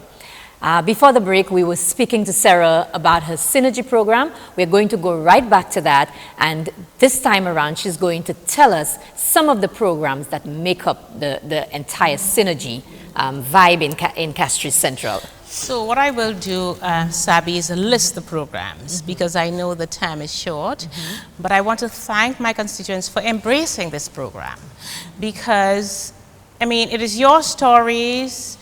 It is the fact that you trust me with your stories and what you're going through, that you've told me them in such a way, you've shared them with me, that has given me the burning desire to respond to you. So I want to thank you for creating the Synergy program, for embracing it. And I want to thank the team that works with me. It's certainly not me that has done this. It's everybody. Those who've told the stories, those who've helped to implement it, and those who participate in it. So this is our journey that we need to continue working on. So if I may just list very quickly the Synergy programs. We have Urban Grow, which is our agriculture program, Trade Tech, which provides skills for tradesmen, Joy Homemakers is our hospitality program, Harvest, culinary skills, Synergy Gold is caring for older persons and celebrating them, Wash and Browse, our car wash that you know at Conway. Synergy Care, I spoke about that earlier. Synergy Support, Minister Belrose spoke about giving support, and we want to give it in a structured way. So Synergy Support does that. Synergy Twin, that is an after-school program for young persons. Clean, Green and Safe, that cares about our environment. Synergy Housing, really, really important. And under Synergy Housing, in addition to the repairs that we do in the homes and the support we give to persons, you would have seen our first house project for vulnerable women and children, and we have Horizon coming up. Horizon is mentoring and sheltering for young men and boys. Synergy Pathway, that's our personal development program. This is at the heart of what we do. When someone comes to the constituency office and they sign our Synergy form, if they don't take personal development, we take it for them because that is at the heart of what we do. Synergy Sport, where we support sporting organizations. Synergy Learning Academy, we do maths classes and we support persons in finding other accredited courses and we assist them with that. Synergy Hub, we intended to implement, but of course COVID has stopped that. We intend to have hubs in all the communities to spread our services within the communities. And we have our Personal Development Center, which we call Pathway. There we provide counseling and our other support services. And also we have our Synergy Resource Center. So all of these we've done in the past 5 years. When I've been silent, I've been working, reflecting on the stories, and from very deep within, we've been creating the programs to respond. And coming up in the next term of office, throughout all the stories and throughout everything that we've seen, there are two absolutely important priorities for me. Jobs, to continue to provide training and employment. And secondly, housing. It starts with housing. There needs to be an assault on poor housing in this country. We need to tackle poor housing. I'm serious about housing. And in the next term of office, the people of Castries Central will see an assault on poor housing that they've never seen before. Let's continue working. Thank you so much. Thank you, Sarah. I'm sure the people of Castries Central are looking forward to the next term in office with Auntie Sarah, Boss Lady Sarah. So, Fortuna, we're moving over to you. We have come to the end. Yes. So I would like for you to share some final words with the constituents as we end the program. I just want to say to the people of Castries East, we've grown to, you know, we've known each other and we've worked together for the last 5 years. And what we've seen is the potential in that constituency.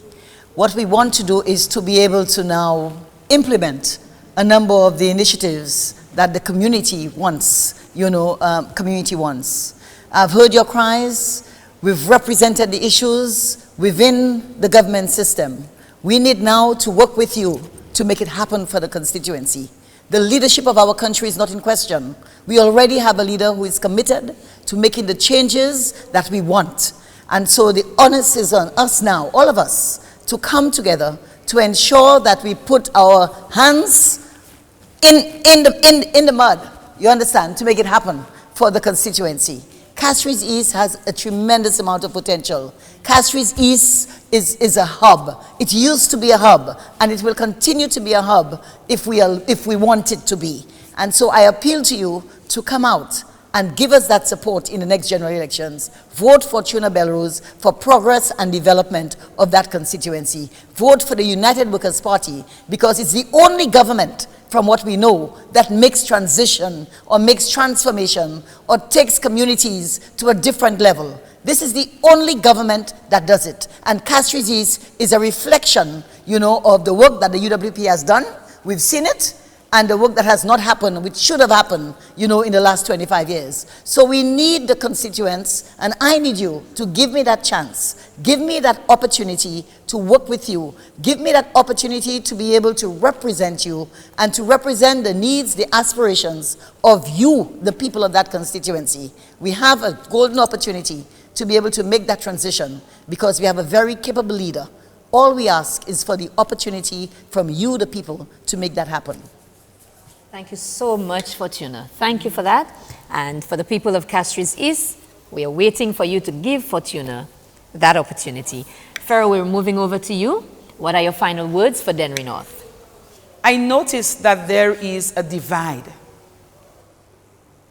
And it is this division that prevents us from going forward.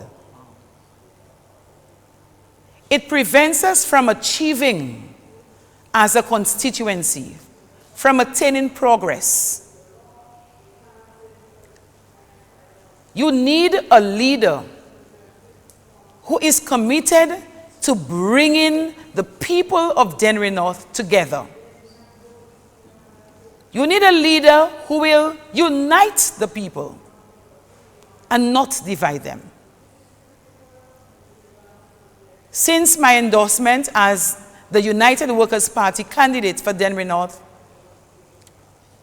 and through my engagement with you over the few months and the various projects that this UWP government has implemented, you've seen a difference. The change is here.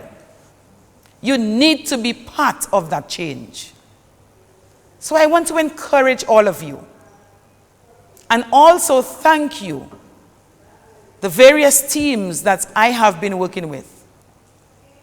The women's arm, members of the youth arm, the men's arm, and the constituency branch at large.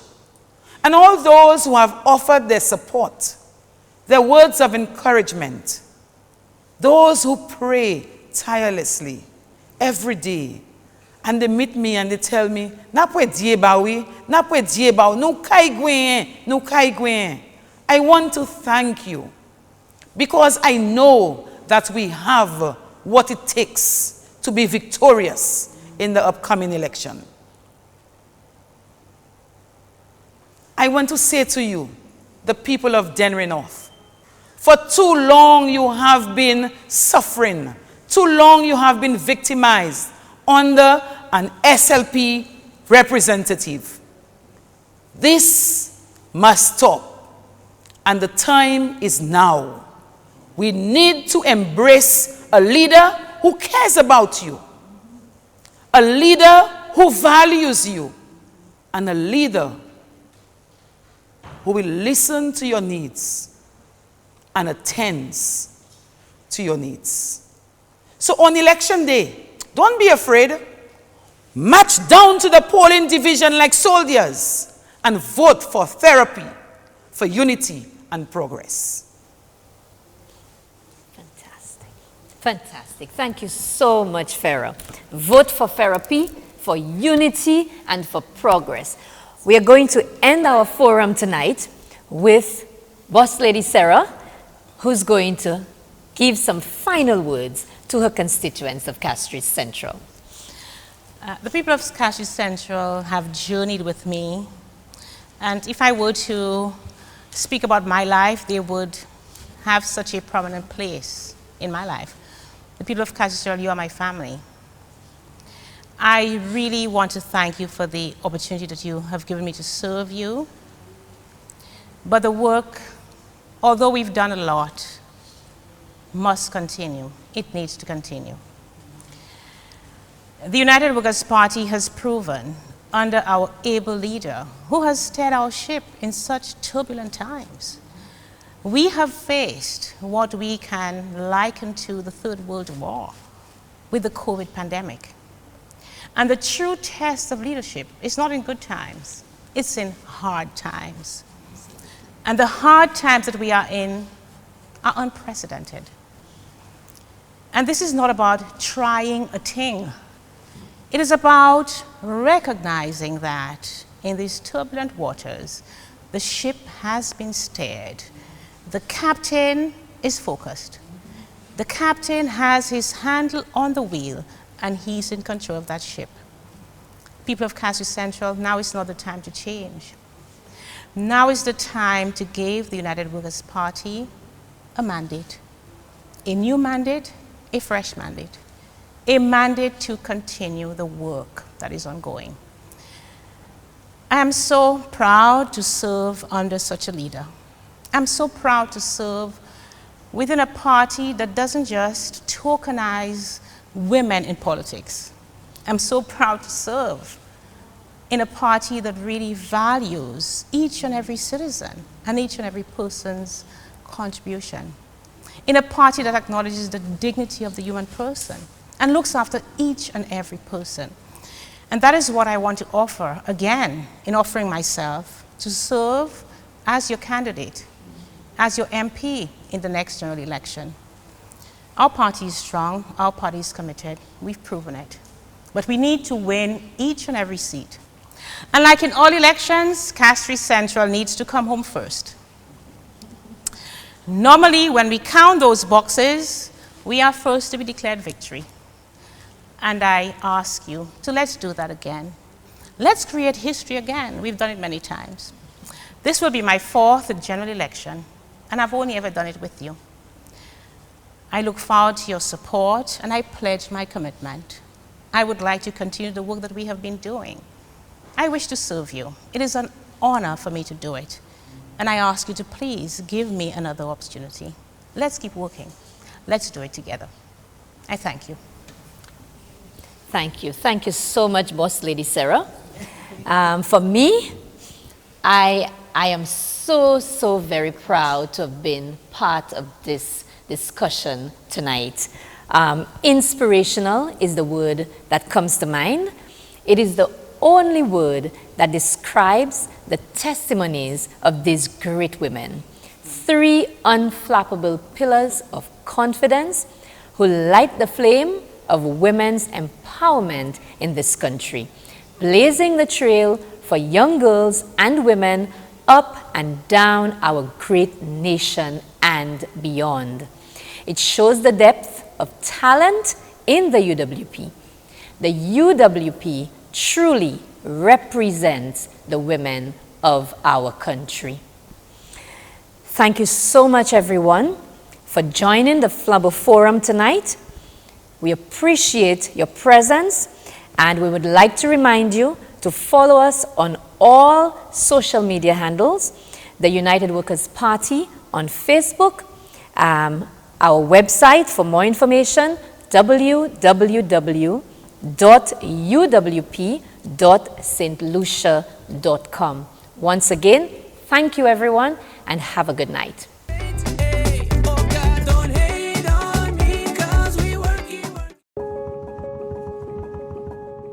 What separates us is our ability to recognize your needs and to work towards addressing them. Providing opportunities, dreaming big, and delivering bigger. What separates us is passionate representation, meticulous guarding of our social and economic indicators, and working with and for you during the most trying time in recorded history. What separates us is a cabinet guided by God for the protection, progress, and prosperity of our St. Lucia. The United Workers' Party. Let's keep working.